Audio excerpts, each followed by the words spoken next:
Dominant Protector. Credit to the author. 2,981-90. Ang mga pangalan po na nandito ay galing sa mga name generator. Kaya kung meron man pagkakatulad sa mga pangalan ng totoong tao o lugar, ito ay tunay na hindi sinasadya. Hindi ko sinabi sa inyo kanina, pero si Quinten ang nanakit sa akin. Pero kung hindi niya ako sinaktan, patay ako sa Hidden House Hail. Sa pamamagitan nito, ipinaliwanag ni Terence ang nangyari sa araw na iyon ng detalyado sa dalawang babae. Kasama dito ang iba pang mga alipors ni Terence sa sala na unawaan nilang lahat matapos makinig sa kwento ni Terence na napilitan si Quinten na gawin iyon. Kung hindi niya ginawa iyon, maaaring napilitan si Terence na manatili sa Hidden House Hail. Tila pinagtaksilan ni Quinten si Terence, ngunit tinutulungan niya talaga siya. Boss, ang bait mo. Muntik na akong bugbugin. Nakahinga ng maluwag si Quinten nang makita niyang mas palakaibigan na ngayon ang mga tingin ng lahat sa kanya. Ang ilang mga bato ay maaaring pumatay sa iyo. Chester M. coldly. Kung hindi dahil sa hindi mo nakita ang plano ng lolo mo sa oras, hindi sana masusugatan si boss. You House Hill just can't do it. Look at US, House Wu, House Han, House Pitts, House Fuller, we're all following Boss Terence. Ito. I don't have a choice. Ang matandang Hale ay maikli ang paningin, hindi mo ako masisisi. Walang magawang sabi ni Quinten. Sige, huwag na nating pag-usapan ang tungkol sa Quinten kahit hindi ko masabi sa sarili ko. Walang sino man ang mag-aakalang kukuha ng 200 milyon ang matandang Hale para suhulan ako kahit ang isang tagong bahay ay hindi makakapaglabas ng ganoong kalaking pera, lalo na ang bahay na si Hale na hindi kumikita ng malaking pera kamakailan. Kaya, kinukuha ko ang pera na ito sa lahat ng oras na hindi ko iyon kailangan. Sabi ni Terence, sinusubukang ayusin ang mga bagay-bagay. Salamat, boss. Masayang sabi ni Quinten, nga pala, boss, gumaling na ba ang mga sugat mo? Lahat. Sige, tapos na ako. Tumango si Terence, it's all thanks to Jelly, she used House Sun's arts to repair my meridian and dantian. Ang galing. Boss, sa wakas makakabalik ka na sa dati mong kaluwalhatian at makakasama mo akong bumalik sa pamilya Hale para humingi ng hustisya. Tuwang-tuwang tumayo si Quinten, talagang nadismaya siya sa bahay ni Hale ngayon, wala nang nararamdaman para sa kanila sa mga mata ng kanyang matanda, isa lang siyang kasangkapan na magagamit, isang piraso ng chess na maaaring itapon anumang oras. Pinalamig nito ang puso ni Quinten mula sa sandaling tinawag niya ang kanyang matanda na, matandang Hale, handa na niyang putulin ang lahat ng relasyon sa bahay na si Hale. Huminto si Terence, at gayon din ang iba. Napatingin silang lahat kay Quinten, walang imak. Quinten, the boss, energy center at mga meridian ay nakarecover pa lamang, ang kanyang lakas ay hindi pa ganap na nakaka-recover. Mayroon kaming Elder Pitts, isang Sky Class early phase, ngunit wala kaming kumpiyansa na ibagsak ang Hidden House Hail sa isang pagkakataon. At saka, kung hahanapin natin ang Hidden House Hail, kung ang Hidden House ikaw, ang Gun Mountain Sect, at ang Golden Bell Sect ay nakikialam sa parehong oras, hindi ba tayo magkakaroon ng mas maliit na pagkakataong manalo? Nagtaas ng pagtutol si Jepoy. Madaling harapin ang lakas. Ang pinakakinakabahan ko ay ang mga meridian at dantian, basta naka-recover sila, ilang minuto lang ang pagpasok sa Sky Class. Sabi ni Quinten. Ano ba? Quinten, hindi ka naman nilalagnat diba? Kalokohan yun no? Medyo walang magawa si Jepoy. Bagaman nangako ang Sky Elixir Sect sa amo na gagawin siyang Chi Gathering Pill, hinihila pa rin nila ito at hindi kami binibigyan ng tiyak na sagot. At saka, kahit dinala nila ang Chi Gathering Pill, isa na lang ang natitira. Kulang pa rin sila ng isa, at hindi makakatulong. Hindi ko kailangan ng Chi Gathering Pill. Gayunpaman, hindi nagalit si Quinten. He only shook his head mysteriously and took out an exquisite wooden box from his pocket. Guess what good stuff I brought back? Chi Gathering Pill. Walang malay na sabi ni Jepoy, ngunit pagkatapos niyang matapos, umiling siya. Hindi, sabi mo hindi mo kailangan ng Chi Gathering Pills. Ano yun? Ito ba ang antidote? Sa tingin ko hindi ito ang antidote. Umiling si Lolo Pitts. Sabi ni Quinten na makakalusot ka na sa Sky Class sa loob ng ilang minuto, hindi iyon magagawa ng antidote lang. Maaari ba itong maging kapalit ng chi gathering pill? Haha matandang Pits, tumatalino ka na sa edad. Tumawa si Quinten habang binubuksan ang kahon, at isang malakas na amoy na panggamot ang bumungad, na ikinagulat ng lahat. Lalo na sa mga cultivator, kapag naamoy nila ang amoy na ito, para bang tataas ang kanilang cultivation speed. Si Terence, sa kabilang banda, ay medyo nagulat. Ang pill na inilabas ng Quinten ay may katulad na amoy sa melisa. Natagpuan ito ni Terence na kakaiba. Anong meron? Boss? Mabilis na tanong ni Quinten matapos makita ang kakaibang ekspresyon sa mukha ni Terence. Wala yon. Umiling si Terence, ano ito?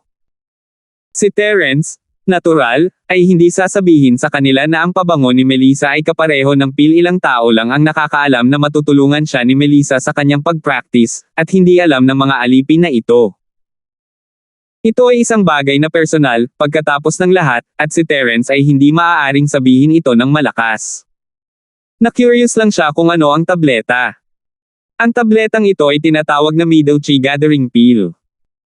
Ipinaliwanag ni Quinten, ito ang gantimpala ni Queen Lee sa paghahanap ng 100,000 taong gulang na damo sa Ice Palace. Malamang, ang recipe para sa mid-level na Chi Gathering Pill na ito ay matagal nang nawala. Gayunpaman, kahit na ang epekto ng mid-Chi Gathering Pill na ito ay mas masahol pa kaysa sa Chi Gathering Pill, wala itong disbentahan na hindi makapagpatuloy sa paglilinang pagkatapos itong inumin. Isang Middle Chi Gathering Pill. Iyon ang unang pagkakataon na marinig ni Terence ang pangalan ng tableta, ngunit parang may magandang pakinggan. Sa kasamaang palad, sayang ang pagkain niya dito, at ang Chi Gathering Pill ay wala pa ring disbentaha para sa kanya. Sinasabi na ang natitirang medium Chi Gathering Pills ay nasa stock na mula noong nakalipas na panahon. Nawala ang recipe, at wala ng alchemist na makakagawa nito. One pill is one less pill. Sabi ni Quinten sabay tango. Si Queen Lee ay nagbibigay ng isang bagay na napakahalaga. Si Terence ay naantig ang mga tabletang ito ay parang karbon sa nyebe. Boss, kung si Trixie ay hindi ang Vice Sect Master, sa tingin mo ba ay bibigyan ng sect ang isang panlabas na disipulo ng napakalaking reward? Hindi lang siya nakakuha ng reward, kundi na-promote din siya sa isang outer sect steward. This was just unrealistic. Hanggat hindi nasisira ang utak ni. Malalaman niya kung kanino niya gustong gawin ito, paliwanag ng boss. Makaramdam ng pagkakasala o kahihiyan. Tsaka naging ganito ka dahil sa akin. Bilang iyong nakababatang kapatid, makatuwirang bigyan kita ng mga gamot na table task para matulungan kang mag-detox. 2,982. Sige, hindi ako magpapasalamat. Tumango si Terence.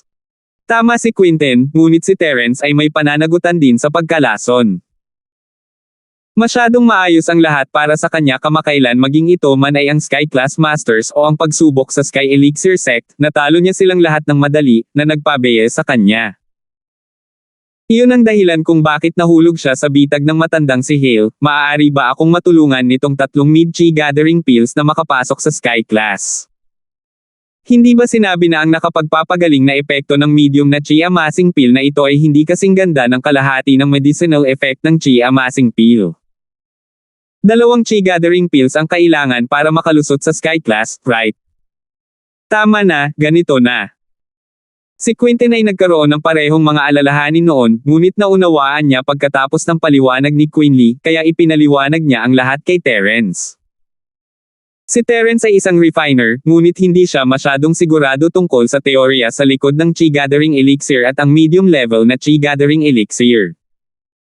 Gayunpaman, pagkatapos marinig ang paliwanag ni Quinten, siya ay labis na nasasabik, makakapasok ako sa Sky Class. Mahusay iyon. Boss, papasok ka ngayon sa closed door training. Si Quinten ay mas nag-aalala kaysa kay Terence. Pagkatapos ng lahat, siya ang naging sanhi ng mga pinsala ni Terence, at kaya talagang nakonsensya siya at umaasa na makakabawi si Terence sa lalong madaling panahon. Oo, kukunin ko na. Tumango si Terence. Pero nawala ng saysay ang plano natin. Hindi na natin kailangang bumalik sa Star West Village. Ligtas na. Hindi na kailangang bumalik.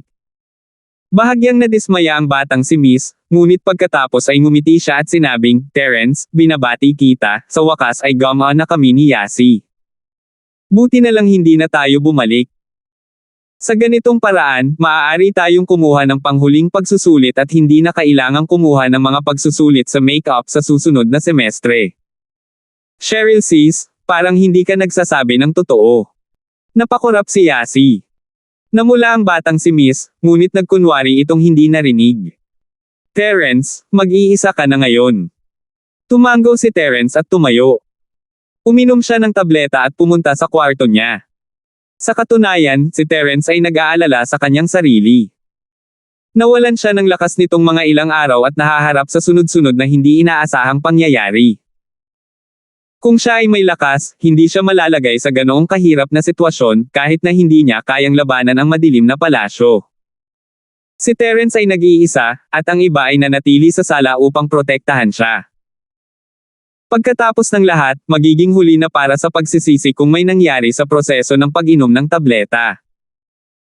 Pagkatapos isara ang pinto, umupo si Terence na naka-cross-legged sa kama at inilagay ang 3 mid-chi gathering pill sa kanyang harapan. Hindi siya kinakabahan sa pagkakataong ito dahil naranasan na niyang uminom ng chi gathering pills noon. Kung tutuusin, noong huling beses na uminom siya ng chi gathering pill, nakakakilig. Kailangan niyang pumili ng tamang oras, hindi mas maaga o huli.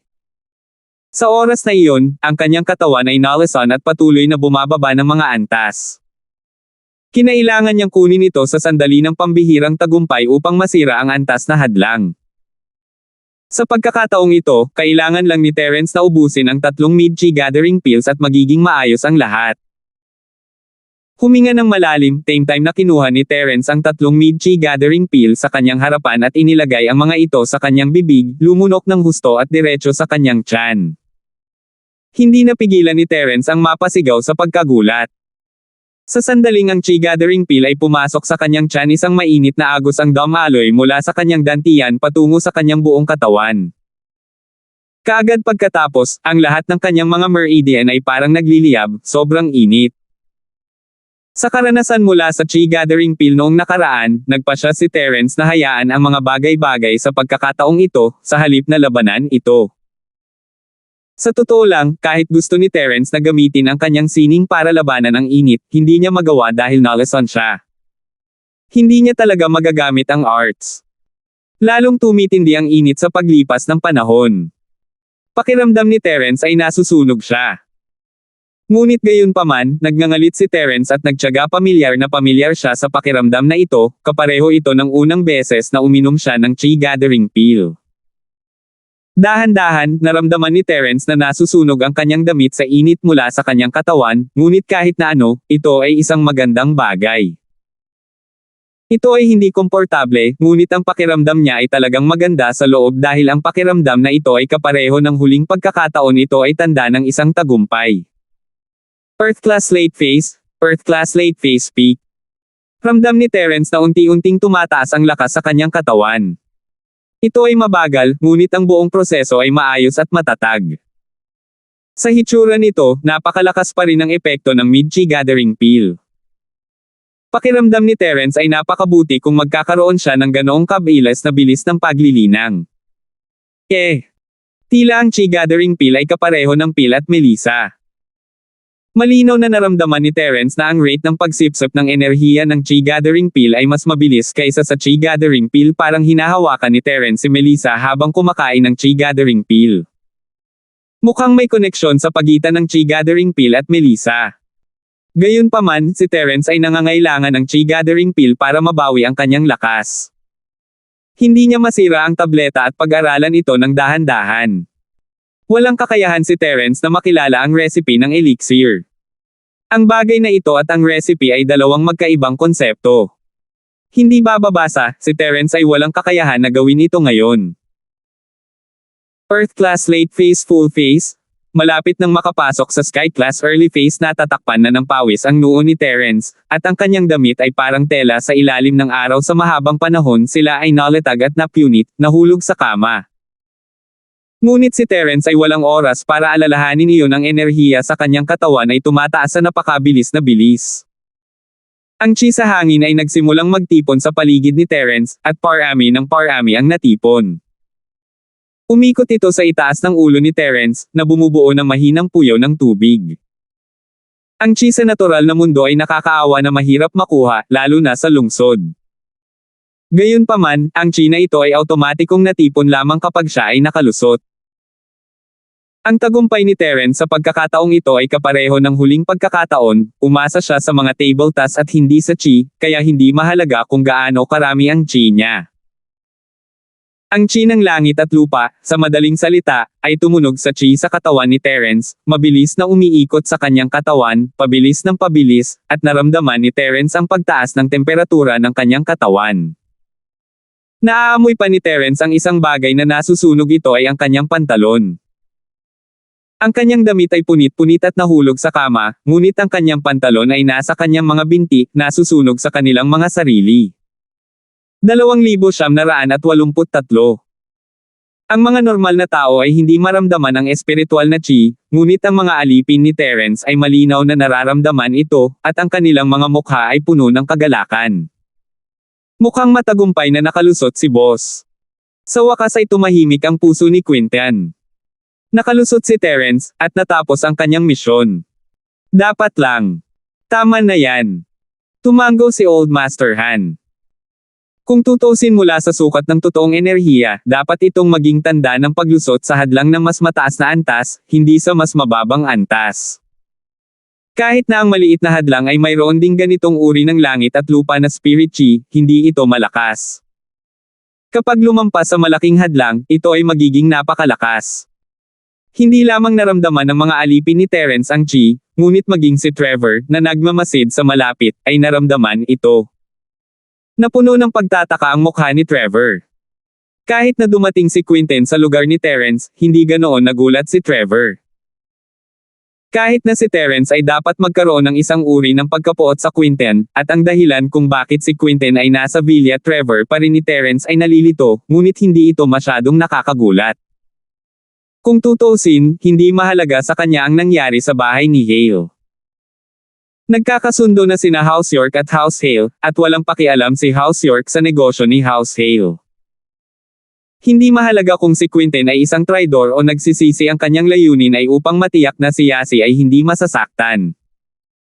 Gayunpaman, ang tunay na pagbabago-bago ng enerhiya na ito ay nagpakilo sa kanya ng kaunti. Ito ay malinaw na isang senyales na may nakalusot sa hadlang ng isang malaking antas. Sino ang nakalusot sa villa na ito? Sino ang nasa gilid ng antas na hadlang? Pagkatapos mag-isip tungkol dito, naiisip lang ni Trevor si Theodore bilang isang maaasahang tao. Si Elder Han ay isang Earth-class late phase peak, at siya lang ang makakalusot. Ngunit paano niya ito nagawa? Ito ba ay isang natural na tagumpay? Dapat malaman na ang espiritual na enerhiya ng langit at lupa ay napakakaunting sa natural na mundo. Ang pamilyang Han ay walang anumang kapaki-pakinabang na mapagkukunan, kaya paano sila nakalusot? Hindi maintindihan ni Trevor, ngunit hindi ito masamang bagay para sa kanya. Dahil doon, mayroon na ngayong dalawang Sky Class Master sa Villa Old na lalaki ni Terence na si Han at matandang lalaki na si Pitts. Kung muling dumating ang kalaban, kasama ang dalawang Sky Class Master, kahit ang mga sinaunang sekta ay kailangang mag-isip ng 2 beses bago umatake, at kung hindi iyon gagana, mayroon pa rin sila sa kanya, ang Sky Class mula sa Hidden House York. Ngunit kahit na ganoon, iniulat pa rin ni Trevor ang balita ng isang taong pumasok sa bahay ng Titus New York. What? You're saying na may pumasok sa villa ni Terence? Theodore from the Hidden Han family? Tanong ni Elder York na nagulat. Tama, matandang master. Kung hindi ako nagkakamali, dapat ay si Theodore. Siya lang sa villa na ito ang makakatugon sa mga kinakailangan para sa isang pambihirang tagumpay. Tumango si Trevor. Anong nangyari sa villa ni Terence ngayon? Si Titus ay hindi direktang nagtiwala sa paghatol ni Trevor, ngunit nagtanong pabalik. Si Elder York ay isang napakatalino na tao, kung hindi, ang Hidden House York ay wala kung nasaan sila ngayon. Ngayon, Tama, dumating si Quentin ngayon, at pinayagan siyang pumasok sa mansyon. Sagot ni Trevor. Quentin. Hindi ba niya pinagtaksilan si Terence? Hindi ba ang hidden house na si Hale ang kalaban niya? Anong ginagawa niya dito? Si Titus ay sumimangot, maiintindihan kung si Quentin ay pinaalis, ngunit kakaiba na siya ay pinayagan. Hindi ko alam, medyo malayo ako, kaya hindi ko makita ang nangyari sa aking anggulo. Ang alam ko lang nandito si Quentin. Sabi ni Trevor. Quentin. Tumango si Titus, Natatakot ako na hindi ganoon kadali ang pagkakanulo ni Quentin. Theodore. Hindi dapat makalusot. Si Terence ay maaaring isang misteryosong tao, ngunit ang kanyang bahay ay hindi isang cultivation paraiso. Paano siya nakalusot? Pagkatapos. Matandang ulo, ibig mong sabihin. Trevor nakapos. Kung hindi si Theodore, sino kaya ito? Bakit hindi mo iniisip kung nakalusot ba si Terence o hindi? Nakagawa si Titus ng matapang na pagbabawas. Terence. Muntik nang ihagis ni Trevor ang kanyang telepono, paano iyon posible? Hindi lang nalason si Terence, ngunit may kapansanan din siya. Oh, baldado si Terence. Sigurado ka bang baldado siya? Narinig mo mismo. Sinabi sa iyo ni Terence na baldado siya. Tanong pabalik ni Titus. Hindi, pero hindi ba't iyon ang sinasabi ng lahat? Naguguluhan si Trevor. Noon, sinabi ni Terence na baldado rin siya, at ginawa ang bahay namin baldado si Chester, pero si Daryl at ang common house na si York ang baldado. Sa tingin mo ba ay nakakapag-isip si Terence at ang mga taong nakapaligid sa kanya sa normal na paraan? Huwag kalimutan, makakapatay si Terence ng Skyclass sa ilang segundo. Sabi ni Titus. So, nakadisguise si Terence. Nakakulong siya sa kwarto niya nitong mga nakaraang araw dahil nahawakan niya ang level barrier at naghahanda na siyang makalusot. Pero, hindi ba late phase siya dati sa Earth class? Nanginginig ang boses ni Trevor. Hindi ba niya kayang pigilan ang lakas niya? Tsaka bakit hindi rin mag-level up ang taong kayang makipaglaban sa kalaban na higit sa level niya? Sabi ni Titus. Totoo yun, matalino ang matandang ulo na makita kaagad ang asensya ng bagay. Talagang manluloko itong si Terence. Nagsimulang pawisan si Trevor. Buti na lang at hindi ko nilapastangan si Terence, kung hindi, nasa panganib talaga ako. Hindi masama, sa susunod na makita mo si Terence, maging mas magalang. Utos ni Titus. Okay, tatawagin ko rin siyang young hero na Lynn. Tumango ang isa kay Rain. Hindi, kailangan mo siyang tawaging senior. Hindi naman sa sinusubukan kong pasayahin siya, pero may karapatan talaga siyang maging senior mo. Pero dahil sa relasyon nila ni Brian at Carla, matatawag ko siyang young hero. Matandang ulo. Ibig mong sabihin, gusto mong kasama si Terence. Napahinto si Trevor nang may maalala siya. Masyado kang nag-iisip. Ayoko lang na ma-offend siya, pero mahirap para sa House York na maging maayos ang pakikitungo sa kanya. Okay, I'm hung up now. Alfred is here, we'll talk about it later. Sabi ni Lolo York. Oo, matandang master. Ibinaba ni Trevor ang telepono at nag-isip ng malalim. Gayunpaman, ibinaba ni Titus ang telepono at nag-isip ng malalim. Kung hindi dahil sa wala siyang ibang pagpipilian, talagang gugustuhin ni Titus na mapalapit kay Terence. Ngunit sa kasalukuyang sitwasyon, ang bahay na sina York at Terence ay maglalaban sa isa't isa sa madaling panahon. Ito ay isang oras lamang. Imposible para kay Carla na sundan si Terence, at bilang isang nakatagong puwersa ng 5 elementong sekta, malabong alam ni Titus ang hinaharap na kailangang harapin ni Carla bilang isang tagapagmana. 2,984. Kahit na tinanggap niya ang mana, imposibleng makasama niya si Terence. Kahit na ito ay posible pagkatapos makapasok sa Tiandao, sa oras na iyon, maaaring ayaw na ni Terence kay Carla, at ang posisyon na ibinigay ni Lolo York kay Carla ay ang magiging pinuno ng bahay York. Ang lahat ng ito ay ang pinagmulan ng salungatan sa pagitan niya at ni Terence, ngunit wala siyang magagawa tungkol dito. Alam niyang uunlad ang mga bagay-bagay sa ganitong paraan, ngunit wala siyang magagawa, hindi siya makakalaban sa 5 elementong sekta. Kahit na ibinigay nila si Yasi kay Terence, maaari nitong mapagan ang relasyon ni Terence at ng bahay ni York, ngunit hindi isang opsyon si Yasi. Wala ni isa ito ang pinakamalaking sakit ng ulo para kay Lolo York. Pare, ano ang iniisip mo? Dumating si Alfred sa silid ng kanyang ama upang makitang malalim ang iniisip ng matanda, hindi nagsasalita. Shen, ano ang tingin mo kay Terence?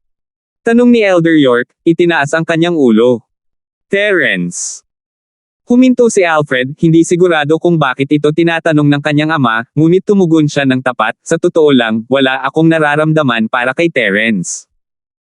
Dahil hindi siya maaaring maging kasintahan ni Ning, nakatadhana siyang maging kaaway ng bahay ni York. Kung hindi ko siya kayang maging boyfriend, kailangan ko ba siyang kalabanan? Patuloy na nagtanong si Titus. Ito. Pare, patawarin mo ako sa pagiging slow-witted, pero hindi ko alam kung ano ang ibig mong sabihin. Binabago ba ni House York ang diskarte natin? Pero hindi ba baldado si Terence? Tanong ni Alfred na nalilito. Sa tingin mo rin ba ay baldado siya? Bahagyang ngumiti si Titus habang nakatingin kay Alfred na may kakaibang ekspresyon. Nadurog ang puso ni Alfred nang makita ang kalahating ngiti ng kanyang ama, pwede ba ito?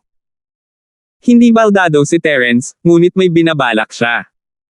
Hindi ako sigurado kung ito ay isang pamamaraan o hindi, ngunit may isang taong nakalusot sa Terence's villa ngayon, at ito ay isang pangunahing antas ng lakas din.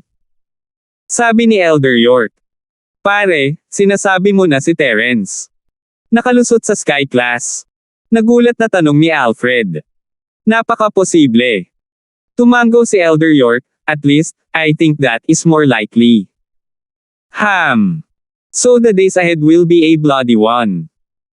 Buti na lang at hindi tayo nausali noong hinabol ng Hidden House Hale si Terence, sabi ni Alfred na medyo natatakot pa rin. Isa lang siyang Earth Class late phase peak kung si Terence ay magiging Sky Class, ano ang dapat ipaglaban ni York sa kanya? Hindi naman siguro siya makakapagreklamo sa 5 elementong sekta na hindi niya kayang talunin ang isang buhong cultivator, di ba? Dagdag pa, kahit na walang sinabi ang 5 elementong sekta, alam pa rin ng Hidden House York ang tungkol sa oras na dumating ang Little 1 at Little 11 para harapin si Terence, ngunit wala silang ginawa tungkol dito. Dapat ay mayroong isang uri ng lihim na kasunduan sa likod nito, at nag-aalala ito kay Alfred. Kahit na hindi nag-level up si Terence, hindi kami sasali. Si Terence ay hindi na natin kayang harapin, hindi na natin kailangang magbato ng itlog sa bato. Dagdag pa.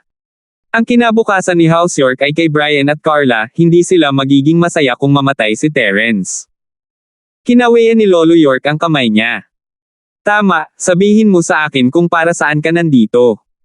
May hindi ka pa kayang magdesisyon, bakit mo pa ako tinatanong?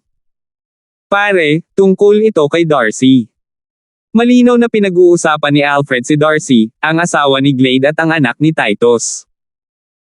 Kung ito ay iba pa, magagawa niya ang desisyon, ngunit para kay Darcy, kailangan niyang humingi ng pahintulot sa kanyang lolo. Pero ngayon, parang hindi na ito malaking problema, pero, kung hindi lang baldado si Terence, at isa pa siyang Sky Class Master, hindi na ito magiging big deal. Isa na namang kwento ang kaligtasan ni House Hale. Anong problema kay Darcy? Tanong ni Titus. Anak niya si Darcy, kung tutuusin, hindi niya kayang iwan siya. Hindi si Elder York ang uri ng taong mas pinahahalagahan ang mga lalaki kaysa mga babae, ganoon din ang pakikitungo niya sa kanyang mga anak. Ito rin ang dahilan kung bakit maaaring maging pinuno ng bahay si Carla sa hinaharap. Talagang nanlumo ako nitong mga nakaraang araw dahil sa nangyari kay Irving, ang hidden house na si Hale ay nahulog sa amin, at ako ay pinalaya sa bahay.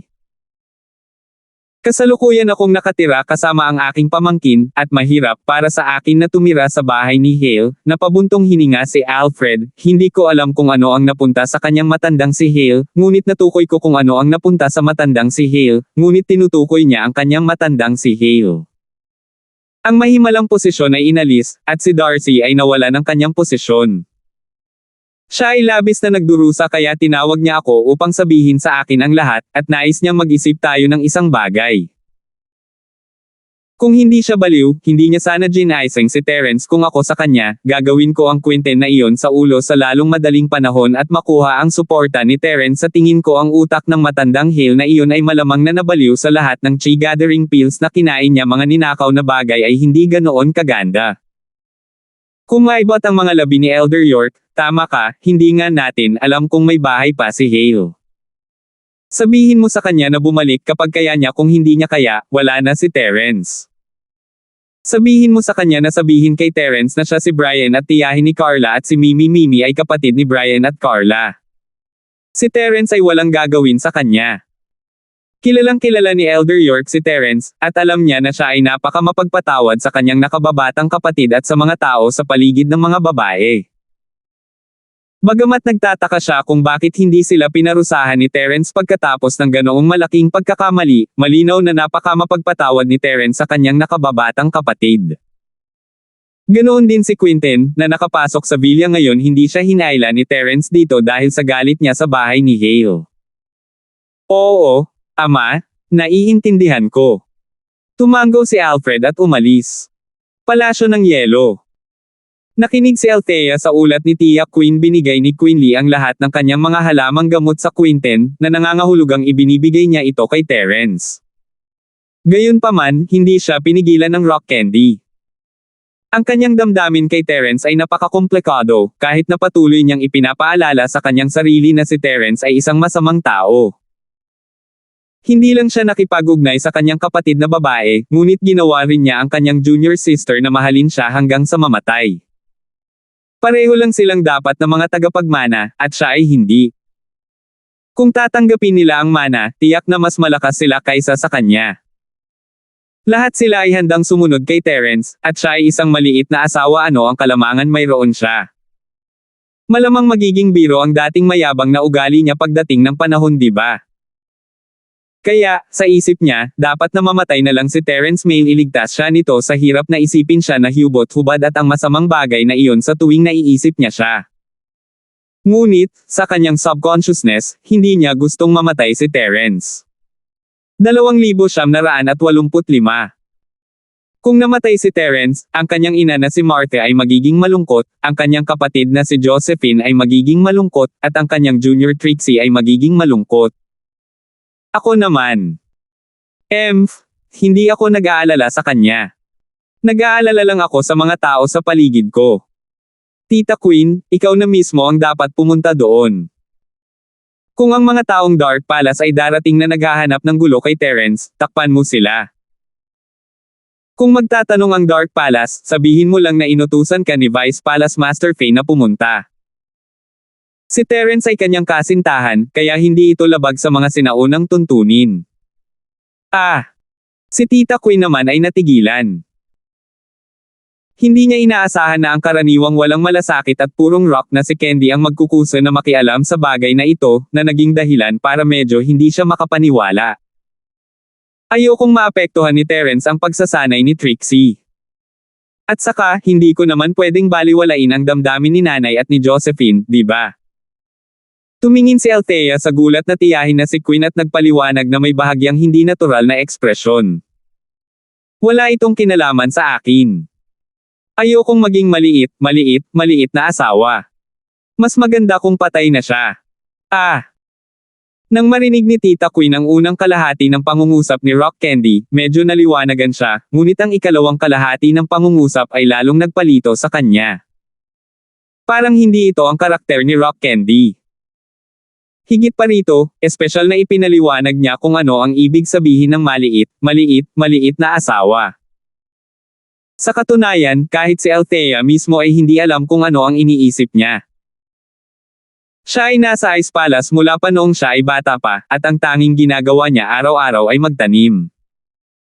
Hindi niya alam kung kailan siya nagsimulang bigyang pansin ang taong ito. Kahit na si Althea ay may kinikilingan sa taong ito, kailangan niyang aminin na ang taong ito ay pumasok sa kanyang buhay mula noon, naging ang tanging bagong ideya sa kanyang boring na buhay sa Ice Palace. Makapangyarihan man o malas ang taong ito, palaging nakikinig si Rock Candy sa pagmamaktol ni Tia Queen. Kung siya ay makapangyarihan, medyo kinakabahan si Rock Candy, nag-aalala na siya ang magiging kanyang munting-munting asawa. Kung siya ay hindi pinalad, ang Rock Candy ay magagalak sa kanyang puso, na iniisip, paano niya ako papayag na pakasalan siya sa gayong pamantayan. Nag-o-overthink talaga ako sa mga bagay-bagay.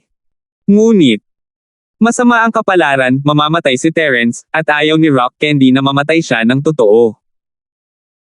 Kung hindi niya narinig ang balita sa hinaharap, pakiramdam niya ay hindi na masaya ang kanyang buhay.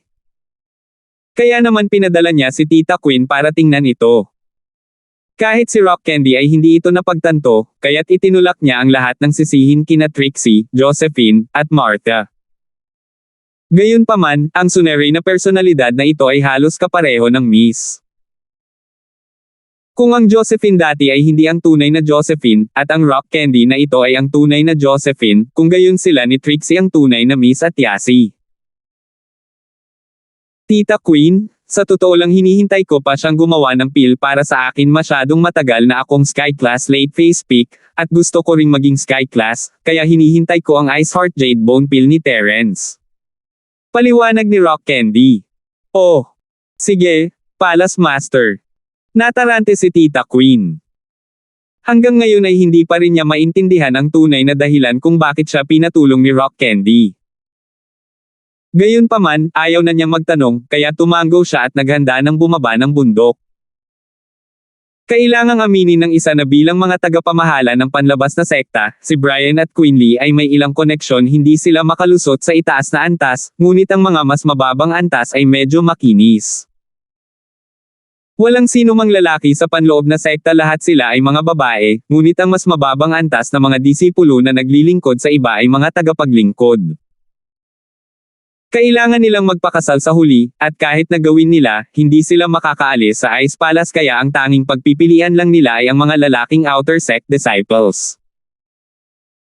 Sa koneksyon na ito, sina Brian at Quinley, bilang mga tagapamahala ng panlabas na sekta, ay natural na kilala ang mga tagapamahala ng panloob na sekta. Pagkatapos ng lahat, ang Ice Palace ay may sariling mga patakaran bilang isang sinaunang sekta. Kahit na ang mga panloob na tagapaglingkod at mga alagad ng panlabas na sekta ay nagpakasal, hindi sila maaaring magkita araw-araw.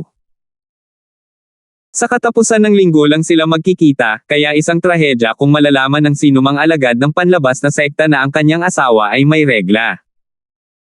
Bilang resulta, ang ilan sa mga katulong sa loob ng sekta at mga alagad ng panlabas na sekta ay bibisita sa ibang mga oras.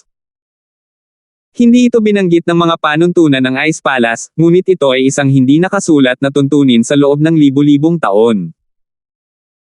Hanggat pumayag ang mga tagapamahala ng panloob at panlabas na sekta, maaari silang pumunta at bisitahin. At kaya, ang panloob at panlabas na sekta ay isang pamilya, at madaling nahanap ni Brian ang panloob na sekta na katulong na nagsilbi kay Trixie, at hiniling sa kanya na maghatid ng sulat sa kanya. Ang mga katulong ni Trixie ay napili lahat sa pamamagitan ng mahigpit na pagpili. Bagaman sila ay pinamamahalaan ng panloob na sekta, sila rin ay mga independenteng pag-iral. Kung ito ay anumang iba pang malaking bagay, hindi siya magsasapanganib na tumulong, ngunit ang ganitong uri ng maliit na bagay na hindi nakakapinsala sa anumang mga benepisyo, natural na masaya siyang tumulong. Lalo na nang marinig niya na si Brian at Quinley ay malapit kay Trixie, parang magkakilala na sila mula noong sila ay nasa mortal na mundo. Kaya naman walang pagdadalawang isip na tinulungan siya ng dalaga. Natanggap ni Trixie ang sulat ni Brian at medyo nagulat. Hindi niya maintindihan kung bakit biglang susulatan siya ni Brian. Hindi ba pwedeng humingi na lang siya ng sulat? Gayunpaman, pagkatapos buksan ni Trixie ang sulat, nagulat siya. Ang mga Meridian at Dantian ni Terence ay nawasak, at siya ay nalason. Si Trixie ay hindi na ang parehong troublemaker, siya na ngayon ang Vice Sect Master ng Ice Palace, at siya ay nasa landas ng pagsasanay sa sarili. Natural, alam niya kung gaano kaseryoso ang dalawang bagay na ito. Masasabi pa nga ng isa na ito ay kapareho ng pagputol sa landas ng paglilinang ni Terence. Kahit na si Terence ay may sariling lakas, ang kanyang mga Meridian at Dantian ay nawasak lahat. Hindi niya magamit ang kanyang sining, at hindi rin niya mapino ang tableta. Ano ang dapat niyang gawin? Natarante si Trixie, hindi niya akalain na magsisinungaling si Brian sa kanya. Hindi ito isang bagay na maaaring biro. Kaya naman, mabilis na tumakbo palabas si Trixie mula sa kanyang training ground at nagtungo sa Rock Candy's training ground. Hindi kaagad makikita ng ibang tao si Althea, ngunit nagawa ito ni Trixie nang walang anumang problema. Wala rito si Tita Queen, at walang sinuman sa Ice Palace ang nangahas na tanungin siya, kaya dumiretso siya sa silid ni Althea. Trixie, anong ginagawa mo dito? Hindi ka ba nag-iisa para makapasok sa Sky Class? Napatingin si Althea sa taong may pagtataka. Ang practitioning talent ni Trixie ay medyo maganda dahil sa kanyang katawan. Pagkatapos uminom ng ilang practitioning herbs at chi gathering pills, tumaas ang kanyang lakas hanggang sa Earth Class late phase peak. Siyempre, sa lakas na ito, ang pag-inom ng 2 o isang mid-chi gathering pill ay sapat na upang makapasok sa Sky Class, ngunit ang paggamit ng mid-chi gathering pill bilang isang breakthrough pill ay may nakamamatay na kapintasan. Ito ay mas seryoso kaysa sa hindi makapag-level up pagkatapos uminom ng pill, kaya hindi niya ibinigay ang batong candy kay Trixie, hinayaan itong makalusot ng mag-isa. 2,986. Senior Sister Althea, may problema ang asawa ni Terence, alam mo ba? Hindi tanga si Trixie, to be honest, nag-aalala siya, ngunit nang matanggap niya ang sulat, isang bagay ang naintindihan niya. Tiyak na alam ni Rock Candy ang tungkol sa pinsala ni Terence, ngunit sinadya niyang itago ito sa kanya. Nangangahulugan din ito na si Brian ay hindi makapagpadala sa kanya ng anumang mga mensahe. Magagawa lamang niya ito sa pamamagitan ng kanyang tagapaglingkod. Ang tanging isa sa Ice Palace na may higit na kapangyarihan kaysa sa kanya ay ang Rock Candy. Sumikip ang puso ni Rock Candy. Alam ba talaga ni Trixie? Nagtataka ako kung sino ang nag-leak ng impormasyon. Pero natuwa si Rock Candy na ginawa niya ang desisyon noon. Kung hindi, magkakaroon ng hadlang sa pagitan niya at Trixie. Oh, si Terence ba ang sinasabi mo? Pinapanto ko na si Tita Queen, baka sakaling may mag-take advantage sa atin. Nagkunwari si Althea na parang walang nangyari at walang pakialam na nagsabi. Ayokong maapektuhan ang iyong cultivation, kaya hindi ko hinayaang may magsabi sa iyo. Arg! Umalis na si Tita Queen. Lalong gamaan ang pakiramdam ni Trixie matapos marinig iyon. That's great. Senior Sister Althea, so ganito ka rin ka-interesado kay Terence, honey. Na-in-love ka ba sa kanya noong nakita mo siyang hubot-hubad noong nakaraan? 3 itim na linya ang dumaan sa ulo ni Rock Candy. Natatakot lang ako na walang mag-imbento ng mga table tasks para sa akin pagkatapos niyang mamatay.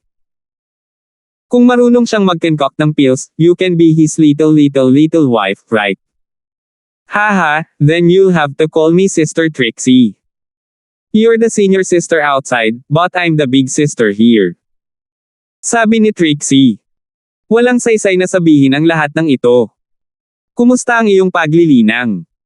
Nahawakan mo na ba ang harang sa ranggo ng langit? Bahagyang namula ang mukha ni Rock Candy, ngunit nawala ito sa isang iglap. Iniba niya ang topic at nagtanong. Hindi pa. Umiling si Trixie, hindi ganoon kadaling masira ang Sky Class, sapat na ang bilis ng pagsasanay ko. Mayroon kang malamig na katawan, at ikaw ang lugar ng kapanganakan ng katangian ng yelo.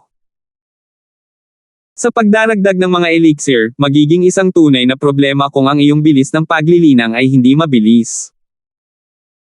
Bumalik ka at ipagpatuloy ang iyong nakahiwalay na pagsasanay, babantayan ko si Terence para sa iyo, sabi ni Rock Candy. Iiwan ko si Terence, honey, kay Rock Candy, ate. Tumango si Trixie. Alam niya na ang mga meridian at dantian ni Terence ay nawasak, at hindi ito isang bagay na matutulungan niya. Kahit Rock Candy ay hindi makakatulong. Alam ni Trixie kung gaano kalakas ang Ice Palace, at ang kanyang dantian at meridian ay hindi normal na pinsala. Hanggat walang sumasamantala sa kanya si Terence, magiging masaya siya. Para sa iba, si Terence ay kailangang mag-isip ng paraan sa kanyang sarili. Kumunat ang noo ni Althea sa malandi na salita ni Trixie. Ano ang ibig niyang sabihin sa pagbibigay sa kanya ng amo ni Terence?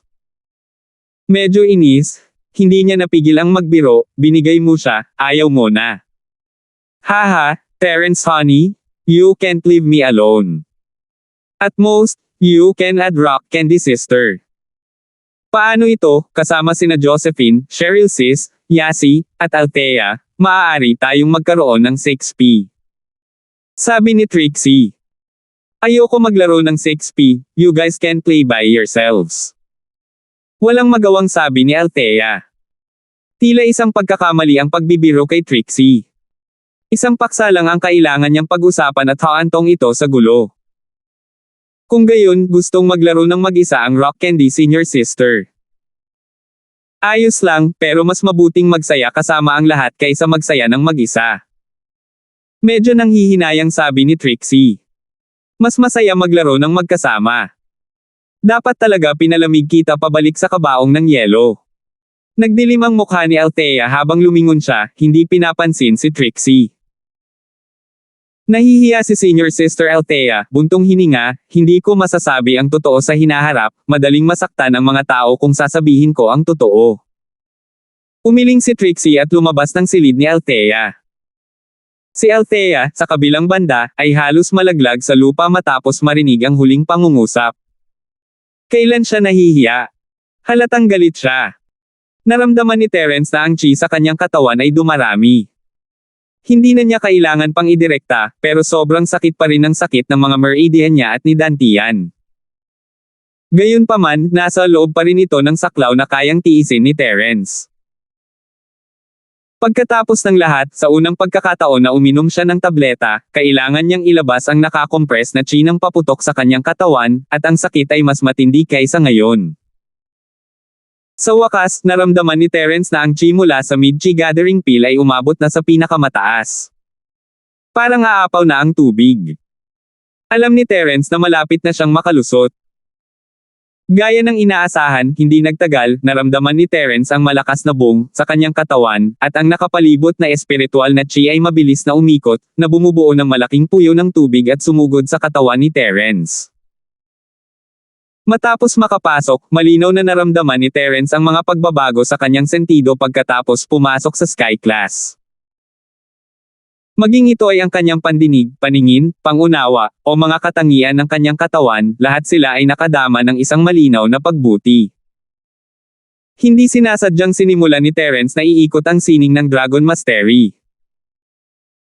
Ang ikalawang yugto ng sining ng Dragon Mastery ay maayos na umiikot sa katawan ni Terence, at wala nang anumang palatandaan ng pagkalason. Sa wakas ay nakahinga ng maluwag si Terence, sa wakas ay naalis na ang lason. Earth class siya noon, at kaya niyang pumatay ng Sky class sa ilang segundo. Matapos pumasok sa Sky class early phase, naramdaman na ni Terence ang pagkakaiba niya at ng Earth class masters. Hindi niya alam kung ang langit na class masters na pinatay niya ay masyadong mahina o ano, pero at least naramdaman ni Terence na hindi siya maaaring patayin ng Earth class noon. Marahil ay may pagkakaiba sa lakas sa pagitan ng Sky class masters. Ang pagkakaiba sa lakas na ito ay mas kitang-kita kapag mas mataas ang antas kahit na may pagkakaiba sa pagitan ng Mystic at Golden class, hindi ito magiging masyadong malaki. Ito ay tulad ng 1 sentimetro at 9 milimetro, hindi ganoon kalaki ang pagkakaiba, at hindi mo malalaman mula sa malayo. Ngunit ang pagkakaiba sa pagitan ng 10 at 9 na sentimetro ay napakalaki, isang tingin ay sapat na upang sabihin ang pagkakaiba, at ito ay dapat na pareho para sa Sky Class Masters. Siyempre, kulang lang ito ni Terence. How has broken through? This feeling is just too good. Gusto ni Terence na bumangon mula sa kama at magunat, ngunit sa sumunod na sandali, napagtanto niyang may mali. Pakiramdam niya ay sinisipsip pa rin ang kanyang mga acupuncture point ang chi mula sa hangin, at hindi ito huminto. Ano ang nangyayari? Ang mukha ni Terence ay unti-unting namula, at ang kanyang katawan, na hindi maabsorb ang nakapalibot na espiritual na chi, ay naging purple. Ito ay isang nakakatakot na tanawin. Si Terence, sa kabilang banda, ay naramdaman na parang nasusuka siya sa kawalan ng hangin. Ang kanyang katawan ay desperadong sinusubukang i-absorb ang espiritual na chi. 2,987. Gayunpaman, walang chi sa paligid ng Terence. Ang chi sa lungsod ay mahirap simula, at nang makalusot si Terence ngayon, lahat ng ito ay natipon at ibinuhos sa katawan ni Terence. Nasaan ang chi ngayon? Gayunpaman, ang nakakaramdam ng kakaiba kay Terence ay nakaya niyang sumipsip ng chi ng langit at lupa kapag siya ay bumabagsak, ngunit hindi niya magawa kapag siya ay naglilinang. Tinatayang sa panahon ng pambihirang tagumpay, ang espiritual na enerhiya ng langit at lupa ay automatikong magtitipon at bubuo ng isang purong enerhiya. Gayunpaman, sa panahon ng paglilinang, ang espiritual na enerhiya ng langit at lupa ay hindi maaaring tipunin. Ngunit ngayon, hindi na iyon pinansin ni Terence, dahil pakiramdam niya ay nasusuka siya. Siyempre, hindi dahil sa hindi siya makahinga, ngunit kailangan ng kanyang katawan na sumipsip ng espiritual na chi mula sa langit at lupa, at ang espiritual na chi sa paligid niya ay hindi ito kayang ibigay.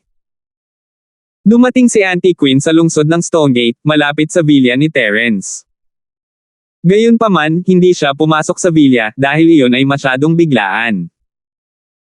Habang siya ay nag-aalangan, bigla niyang naramdaman na may iba pang mga magsasaka sa malapit.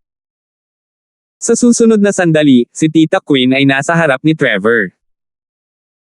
Si Tita Queen at Trevor ay parehong Sky Class Master, ngunit ang lakas ni Trevor ay mas mababa kaysa kay Tita Queen, at isa rin siyang nakatagong Sky Class Master. Natural, mas mahina siya kaysa sa Sky Class Masters mula sa mga sinaunang sekta. Sino? Sino ka? Ang hitsura ni Tia Queen ay nagbigay kay Trevor ng malaking pagkabigla. Si Trevor ay tumingin sa kanya ng maingat, hindi ng ahas na kumilos. Bagamat hindi ipinahayag ni Tita Queen ang kanyang lakas, ang isang taong makakalapit sa isang Sky Class sa unang bahagi ng yugto na tulad niya ng hindi gumagawa ng tunog ay malamang na isang mas malakas na master. Si Trevor ay napakalinaw tungkol dito. Masasabi ni Tia Queen mula sa nakaka-relax na aura ni Trevor na siya ay isang practitioner, ngunit hindi niya ibinunyag kung anong antas na siya. Wala sa kanya ang golden finger, kaya hindi niya masabi kung nasa ang antas si Elderly. Saan ka ba galing? Anong ginagawa mo dito? Baka wala kang kwenta. Nandito si Auntie Queen para tulungan si Terence na magbantay laban sa mga gustong samantalahin siya, at sa pagtatago ni Trevor sa malapit, natural na nakita siya ni Tita Queen bilang kaaway ni Terence. Ako si Elder Trevor ng Hidden House York, hindi ako magiging abala dito. Sino ka at? Si Trevor ay hindi mayabang, ngunit hindi rin niya hininaan ang kanyang boses. Tagong bahay York. Huminto si Tia Queen, hindi ba ito ang pamilya ni Brian? Saka hindi naman sila dapat magkaaway kaya mas naging mabait yung ugali niya. Kung ganun, isa ka sa amin. Napakurap si Trevor, hindi iniisip ang pagtatangka ni Tia Queen na lumapit sa kanya. Don't try to approach to me. What's on our side? How come hindi kita kilala? Natawa si Tita Queen matapos marinig ang mga salita ni Trevor. Siya ay magalang nang sabihin niyang magkampi sila, ngunit hindi niya inaasahan na tatanggihan siya ni Trevor. Hindi siya nagalit. Gayunpaman, ang iyong Brian ay isang panlabas na disipulo ng aming sekta. Sa tingin mo ba ay isa siya sa atin? Brian. Outer Sect Deacon. Hindi ba't ang ibig sabihin noon ay taga-Ice Palace ang taong ito? Sa isiping iyon, nanginag ang katawan ni Trevor. Senior, master ka ba ng Ice Palace? Hehe, pareho ako sayo, matanda. Si Tita Queen ay isang napakabait na tao at nakangiting sinabi. Ang tagasunod ni Titus ng tagong bahay na si Trevor, ang matandang Trevor, ay bumabati sa mga matatanda ng Ice Palace. Mabilis na ikinuyom ni Trevor ang kanyang mga kamao, ngunit ang kanyang tono ay medyo bastos. Ang posisyon ni Trevor sa Hidden House York ay hindi gaanong mas mababa kaysa sa kasalukuyang pinuno, si Alfred. Sinusubukan lang niyang itayo ang sarili niyang reputasyon para hindi mas mababa ang posisyon niya kaysa kay Tia Queen. Kailangang malaman ng isa na ang Sky Class Elder ng Hidden House York ay hindi mas mahina kaysa sa isang normal na elder ng isang sinaunang sekta. Kumunat ang noo ni Tita Queen. Siya ay halos kapareho ng trabaho ni Trevor. Trevor ay ang pagsilbihan si Lolo York, habang ang trabaho ni Queen ay ang pagsilbihan ang Rock Candy. Magkatulad sila, ngunit ayaw ipahalata ni Tita Queen. Gayunpaman, dahil sinabi na ni Trevor, nagkaroon ng mood si Tia Queen na turuan siya ng leksyon. Ngumiti siya ng mahina, mukhang magkamukha tayo ako si Queen, isa lang sa mga katulong ng Sect Master. Nagawa ko lang maging elder dahil pinalaki ako ng Sect Master, at lahat ito ay sa pamamagitan ng mga koneksyon.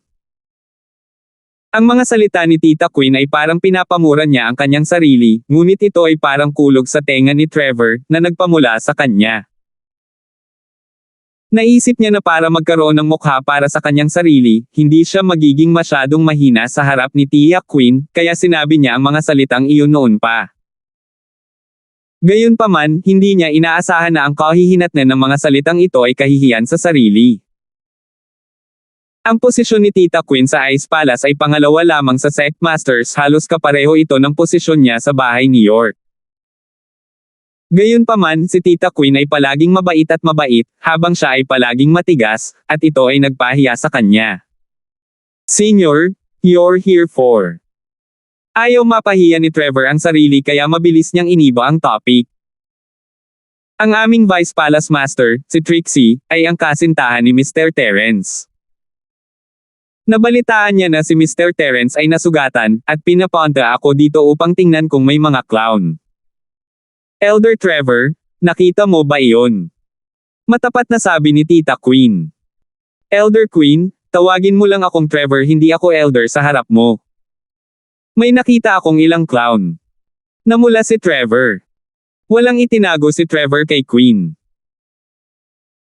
Sinabi niya sa kanya ang kanyang nakita, kung paano nagdudulot ng gulo ang bahay ni Hale at ang madilim na palasyo, kasama na ang unang pagkakataon na dumating siya para lutisin ito, at sa pangalawang pagkakataon ay dumating ang Young Master ng Sky Elixir Sect, Sky Silkworm Sect, para lutisin ito. Dumating na rin ang makalangit na Silkworm Transformation. Narinig ni Tia Queen ang mga salita ni Trevor, wala siyang nakitang mali sa paggawa ni Trevor, syempre.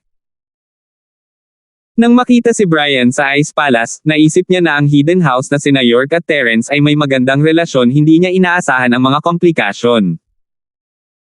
Pinaghihinalaan lamang niya ang layunin ng pagbabagong anyo ng makalangit na Silkworm.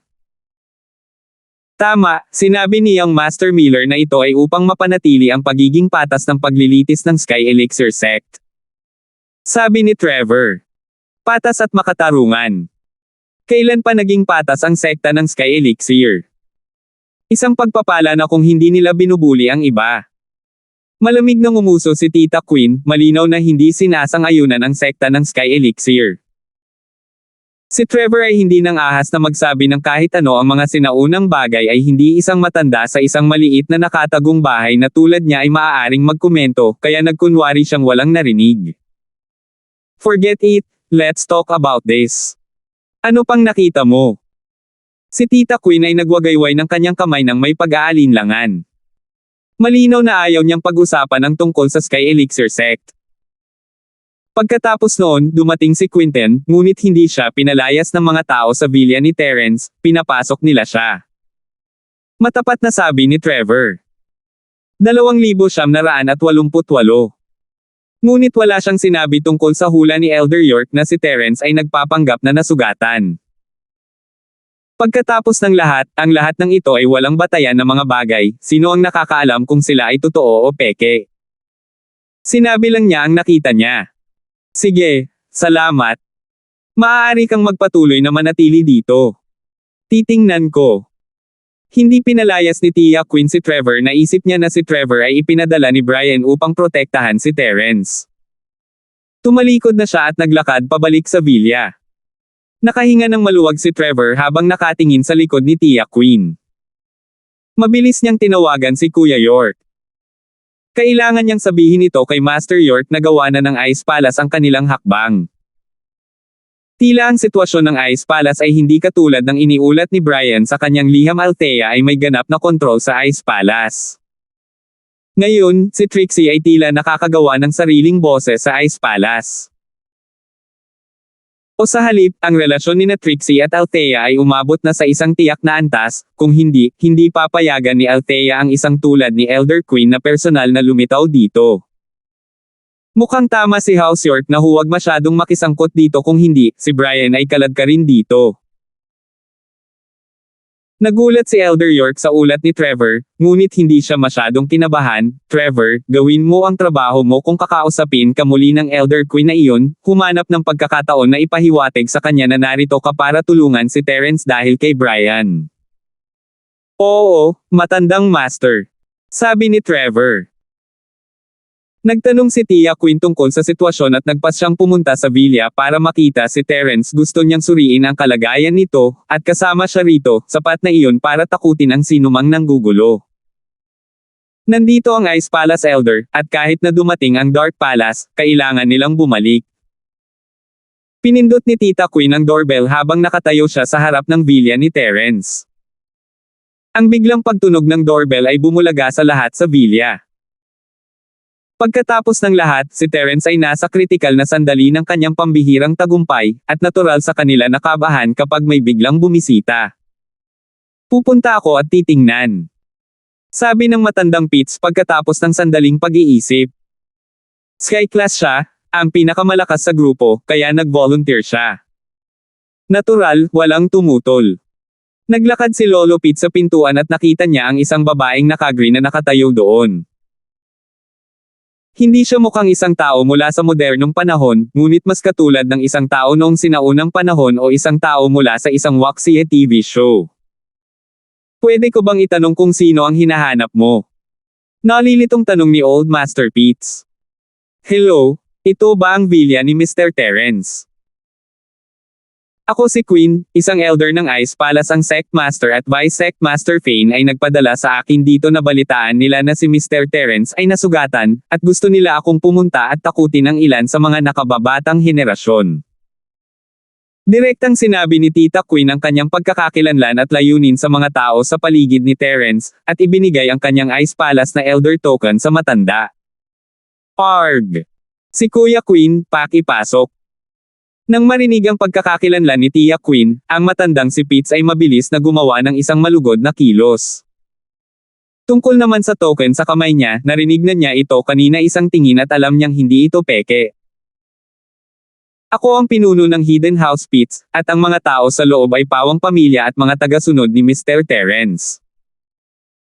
Tumango si Tita Queen at pumasok sa villa kasama si Elder Pie. Narinig ng lahat sa loob ang kanilang pag-uusap sa labas. Nang marinig na ito ay isang elder mula sa Ice Palace, lahat sila ay mukhang masaya. Gayunpaman, tila hindi na mahalaga ang pagdating ni Tia Queen. Malapit nang mabawi ni Terence ang kanyang lakas, at maaaring bumalik si Tia Queen kapag siya ay gumaling. Hello Tita Queen, ako si Cheryl.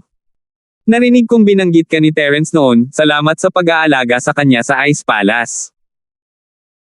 Narinig na ni Cheryl si Terence na nag-uusap tungkol sa Ice Palace noon, at alam niya na si Tita Queen ay nagbigay ng magandang salita para sa kanya. Hehe, maliit na bagay lang kaya ko. Nasaan si Terence? Ngumiti si Tita Queen nang walang pakialam. Titingnan ko ang kalagayan niya. Ganito nagpapanumbalak ng lakas si Terence sa kanyang silid ngayon, kaya kailangan mong maghintay ng ilang sandali, Tita Queen. Sabi ni Cheryl. Bawiin mo ang lakas ko. Hindi ba may sumisira sa kanyang dantian at meridian? Paano niya nakuhang muli ang kanyang lakas? Bahagyang natigilan si Tita Queen. Dahil nang dumating si Tita Queen, katatapos lang ni Terence sa pagbagsak mula sa Earth Class Late Phase Peak hanggang Sky Class Early Phase. Ang nakapalibot na espiritual na chi ay nakapasok na sa katawan ni Terence, at wala nang nararamdaman sa paligid niya. Hindi alam ni Tia Queen na si Terence ay nakakalusot. Ang mga meridian at dantian ni Terence ay gumaling gamit ang isang espesyal na pamamaraan, at sa ngayon, naghahanda siyang gamitin ang Mid-Chi Gathering Pill na nakuha ni Quinten mula sa iyong sekta upang makapasok sa Sky Class Early Phase. Walang itinago si Cheryl, ang Mid-Chi Gathering Pill ay mula sa Ice Palace, kung tutuusin. Ano? Sinasabi mo na uminom si Terence ng Chi Gathering Pill at naghahanda na siyang pumasok sa Sky Class. Nagulat si Tita Queen. Oo, may mali ba? Bumilis ang tibok ng puso ni Cheryl nang makita niyang nagbago ang mukha ni Tia Queen. Parang may mali. Bilasan mo siyang pigilan. Sabihin sa kanya na huwag gamitin ang Chi Gathering Pill para masira ang level barrier. Kung hindi, hindi maiisip ang kahihinatnan. Mabilis na sabi ni Auntie Queen. Pinatigil niya sila ni Cheryl dahil nasa villa sila ni Terence, at hindi siya basta-basta makakapasok. Kung tutuusin, mas pamilyar si Cheryl sa layout ng villa. Hindi na nag-abalang magtanong si Cheryl kung bakit at mabilis na tumakbo sa kwarto ni Terence. Hindi siya kumatok at tinulak lang niya ang pinto. Sumunod si Yasi sa likod ni Cheryl at pumasok sa kwarto ni Terence. Terence, huwag mong gamitin ang mid-chi gathering pill para makalusot. Walang malay na tawag ni Cheryl habang nakatayo sa pintuan. Itinaas niya ang kanyang ulo upang tingnan si Terence at nagulat siya nang makita itong hubot-hubad, nakaupong nakakross ang paa sa kama.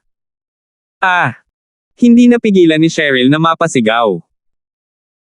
Namumula ang mukha niya at aalis na sana siya nang bigla niyang maalala na pumunta siya rito para pigilan si Terence sa pag-inom ng chi gathering pill. Mabilis siyang tumigil. Ngunit nagrereklamo siya sa loob ano ang ginagawa nitong si Terence, nagsasanay ng walang damit. Anong meron, Cheryl sis? Anong meron kay Cheryl bro? Si Yasi, na sumusunod sa likuran, ay inisip na si Cheryl ay nakakita ng isang nakakatakot nang marinig niya ang kanyang pagsigaw. Ito ay wala. Yasi, pumunta at tingnan kung ano ang problema sa kanya. Namula si Cheryl at nauuto, hindi alam kung ano ang sasabihin. Malakas pa rin ang tibok ng puso niya sa mga sandaling ito. Hindi man lang siya naglakas loob na tumingin sa direksyon ni Terence ngunit hindi rin siya makatalikod at umalis. Hinayaan lang niya si Yasi na makita kung ano ang nangyayari. Napakurap si Yasi, nagtataka kung bakit ayaw makita ni Cheryl si Terence, pero gusto niya. Gayunpaman, nag-aalala siya para kay Terence, kaya mabilis niyang nilaibot si Cheryl at pumasok sa silid. 2,989. Natigilan din si Yasi nang pumasok siya sa kwarto at nakita niya kung ano ang nasa loob, pero hindi siya namumula o kahit anong bagay tulad ni Cheryl. Nagulat na lang siya, holy shit, walang suot na damit si Cheryl bro. Pero ang muscles ni Cheryl bro is still as fit as ever, ang cool niya. Yasi. Ipapaalam ko sa'yo kung kamusta si Terence, anong ginagawa mo? Medyo naiinis si Cheryl, hinahangaan ni Yasi ang hubad na katawan ni Terence sa panahong ganito. Mabilis na lumapit si Yasi at sinimulang suriin ang katawan ni Terence, kasama ang mga pribadong bahagi nito. Sa kabutihang palad, hindi siya nagbibiro sa pagkakataong ito at seryoso, na para bang sinusuri niya si Terence. Medyo nahiya si Cheryl, pero hindi niya napigilan. Nakatingin lamang siya kay Yasi mula sa gilid ng kanyang mga mata, hindi naglakas loob na tumingin sa kanya. Pagkaraan ng mahabang panahon, napagpasyahan ni Yasi na maganda ang hitsura ni Terence, maliban sa katotohanang wala siyang suot na damit. Cheryl sis, Yasi can't tell what's wrong with Cheryl bro, but I've never seen other guys hubad before, so I'm not sure if there's something wrong with him. Pumunta ka sa impyerno. Pinagsasamantalahan mo ako. Asar na sabi ni Cheryl.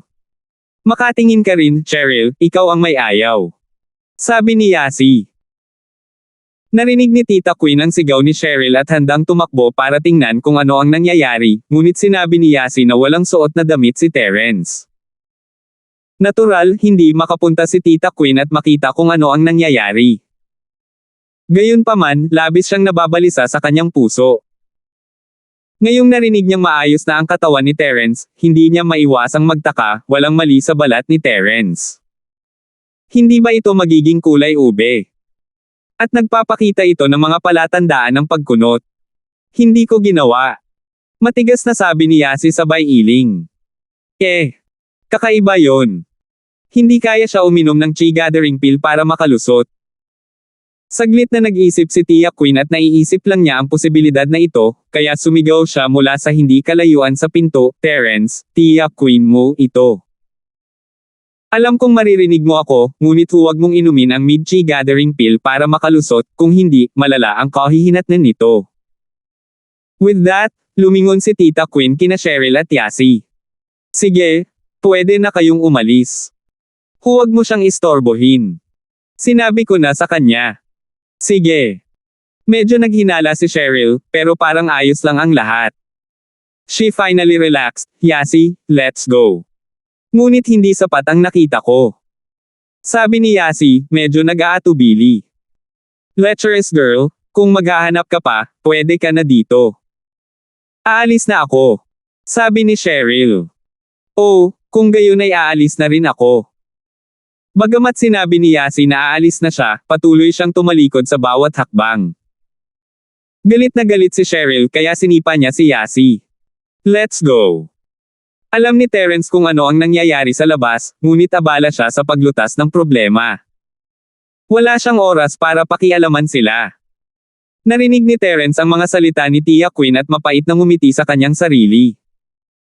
Hindi siya mabibigla kung dumating siya ng mas maaga. Napangiti na lang siya ng mapait sa mga babae, usapan. Gayunpaman, ang balat ni Terence ay talagang purple noon, ngunit hindi ito napansin ni na Cheryl at Yasi dahil nakahanap na ng solusyon si Terence. Ang pakiramdam ng pagkawala ay napakasakit para kay Terence, at dahil sa kakulangan ng espiritual na chi, nagkaroon ng ideya si Terence at mabilis na pumasok sa Jade Space.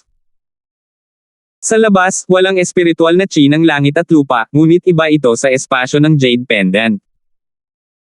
Mayroong walang katapusang supply ng espiritual na chi ng langit at lupa. Gaya ng inaasahan, nang pumasok si Terence sa espasyo ng Jade, maraming purong enerhiya ang pumasok sa kanyang katawan, mabilis na pinalusog ang kanyang mga meridian at dantian. Napakabilis, nagulat si Terence nang makitang nakalusot siya sa Sky Class, at ang kanyang lakas ay naging matatag. Ang mahimalang bilis na ito ay ikinagulat ni Terence na rinig niya na ang Sky Class Masters ay lahat ay may hindi matatag na yugto ng panahon kapag sila ay nakalusot, lalo na kapag sila ay gumagamit ng mga table tasks. Isang halimbawa ang matandang Hale. Ngunit napagtanto ni Terence na ang Chi Gathering Pill ay walang ganitong kapintasan, pinatatag nito ang kanyang lakas. Nang maging matatag ang lakas ni Terence, napagtanto niya na ang kanyang mga meridian ay tumigil sa pagsipsip ng chi at bumalik sa normal. Gayunpaman, nang napagtanto ito ni Terence, nawala ang kagalakan mula sa dati at nabalot ng malamig na pawis. Kung wala siyang space sa Jade Pendant, kanina pa siya nagkakaproblema. Ang Chi Gathering Pill na ito ay tila iba sa Chi Gathering Pill. Pagkatapos ng tagumpay, ang Chi Gathering Pill ay patuloy na sumisipsip ng espiritual na enerhiya ng langit at lupa upang patatagin ang antas ng lakas, ngunit ang Chi Gathering Pill ay walang ganitong proseso. Si Terence ay walang Jade Space para sumipsip ng purong enerhiya, kaya saan niya kukunin ang lahat ng enerhiyang ito para patatagin ang kanyang lakas. Kahit na hindi ginamit ni Terence ang Jade Space para magsanay, at hindi uminom ng Chi Gathering Pill, ang manipis na dami ng Chi sa kanyang katawan ay hindi sapat para patatagin ang kanyang lakas. Natitiyak ni Terence na kung hindi siya sumipsip ng sapat na espiritual na Chi, masusuka siya hanggang mamatay. Sa madaling salita, kung sino man ang gumamit ng paraang ito para makalusot, ito ay lubhang mapanganib. At least, mawawalan sila ng lakas, at ang pinakamasama, mawawalan sila ng buhay. Siyempre, walang gagawin si Quinten para saktan siya, at malamang na hindi rin alam ni Quinley ang tungkol dito. Uminom siya ng pill para makalusot mula sa Earth Class Early Phase hanggang Earth Class Late Phase Peak, hindi para makalusot sa level barrier. Sa isiping iyon, natuwa si Terence na nailigtas muli ng Jade Space ang kanyang buhay. Ang ginintoang daliri na ito ay palaging tumutulong sa kanya sa pinakakritikal na sandali. Minsan, masama ang pakiramdam ni Terence para sa kanyang sarili na kuha niya ang Jade bilang trump card, ngunit ang bilis ng level lang niya ay hindi kasing bilis ng kay Naipaw, ngunit ngayong naisip niya ito, siya pa rin ang mananalo sa huli.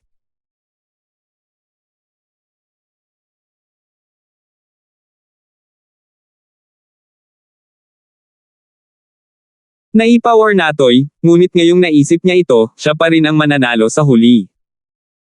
Ang mabilis na pag-level ay hindi nangangahulugan na siya na ang huling nagwagi. Matapos patatagin ang kanyang lakas, naglabas si Terence ng bagong set ng damit mula sa kanyang aparador at isinuot ang mga ito. Gayunpaman, sa sandaling iyon, biglang nag-ilusyon si Terence. Tila sa huling beses na ininom niya ang chi gathering pill para masira, may dumating upang makita siya. Ano ang ginawa niya pagkatapos noon? Tila tumawag ako, ngunit sino ang tinawagan ko? Umiling si Terence, hindi niya talaga maalala. 2,990. Hindi alam ni Terence kung bakit napakasama ng kanyang memorya kung minsan, ngunit hindi ngayon ang oras para isipin iyon. Kailangan niyang makaalis dito sa lalong madaling panahon para hindi mag-alala ang lahat. At kaya, tumayo si Terence, itinulak ang pinto, at lumabas. Terence, kamusta? Nagulat si Terence, ang unang nagsalita ay si Miss Cheryl. Kahit si Yasi ay hindi nakuha. Isa pa, namumula ang mukha ni Miss, pero hindi mapapalitan ang pag-aalala sa mga mata nito.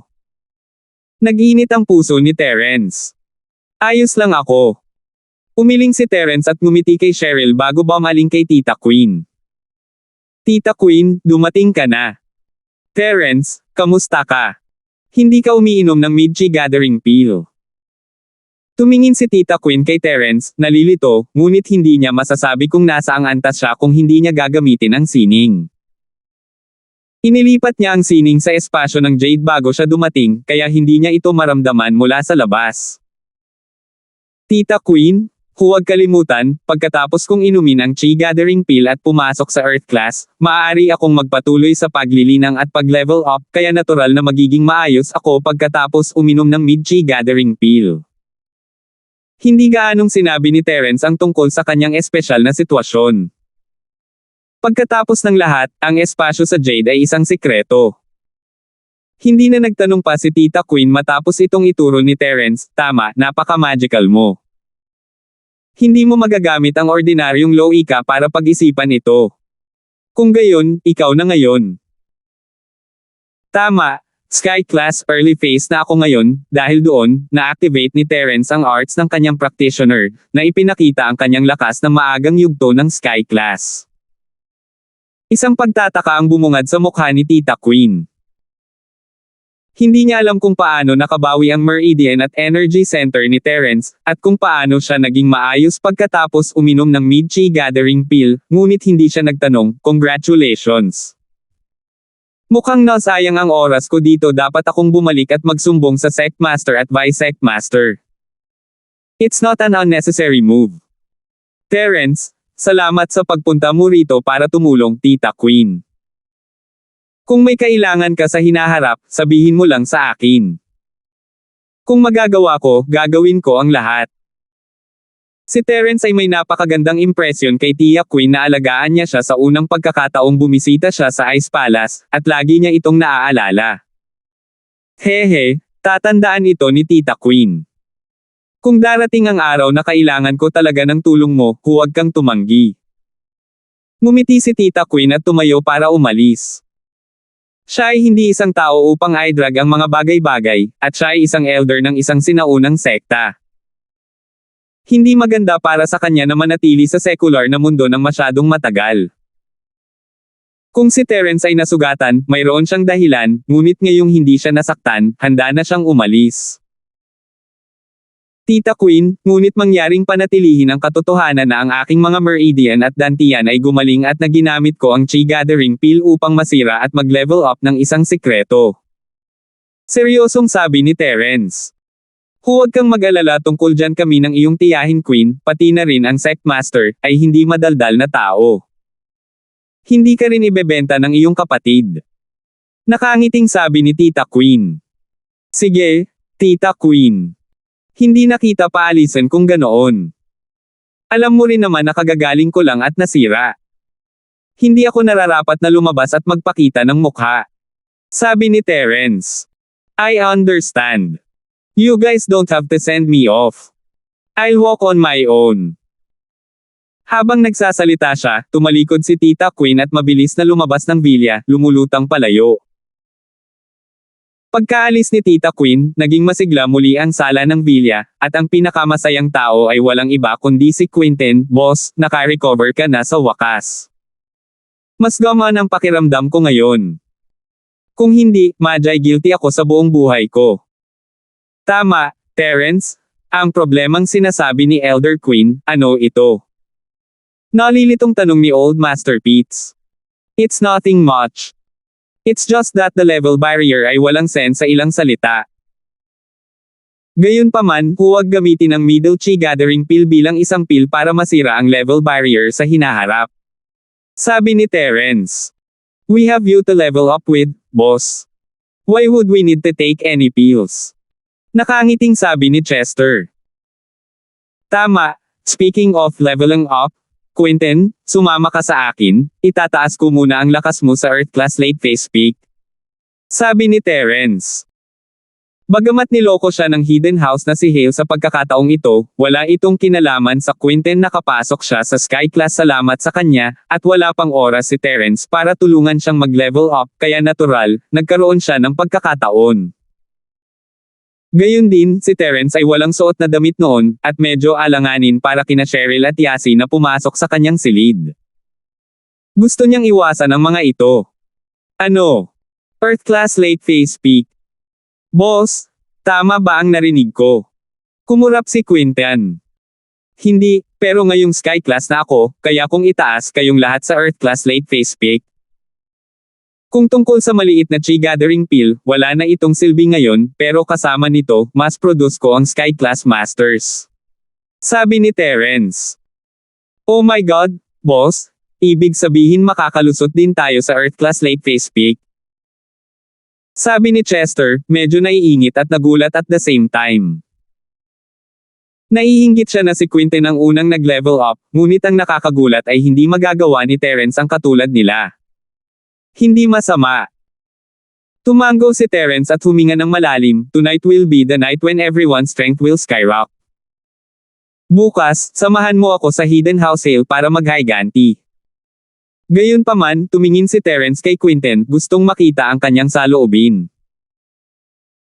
Gaya ng inaasahan, medyo komplikado ang mukha ni Quentin, ngunit agad itong napalitan ng pagiging mapagpasyahan at pagiging mapagpasyahan.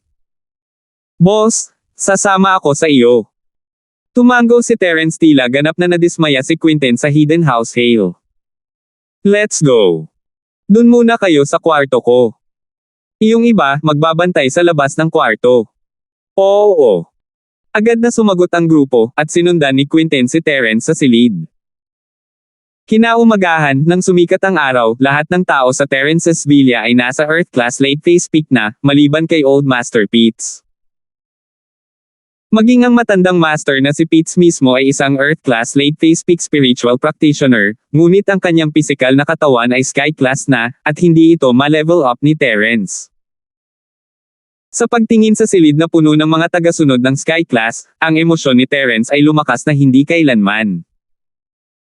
Ang puwersang ito ay napakalakas kahit sa sinaunang mundo, ngunit hindi pa ito sapat para makapasok sa sinaunang mundo. Pagkatapos ng lahat, si Terence ay walang anumang nangungunang mga masters dito, at napakakaunti sa kanila. Ang kanilang foundation ay hindi maihahambing sa mga sinaunang sekta. Gayunpaman, sa lahat ng mga puwersang ito na natipon ng sama-sama, ito ay isang piraso ng cake para sa kanila upang year-okon ang isang nakatagong pamilya. Salamat po at sinamahan ninyo ako, ingat lagi mga master.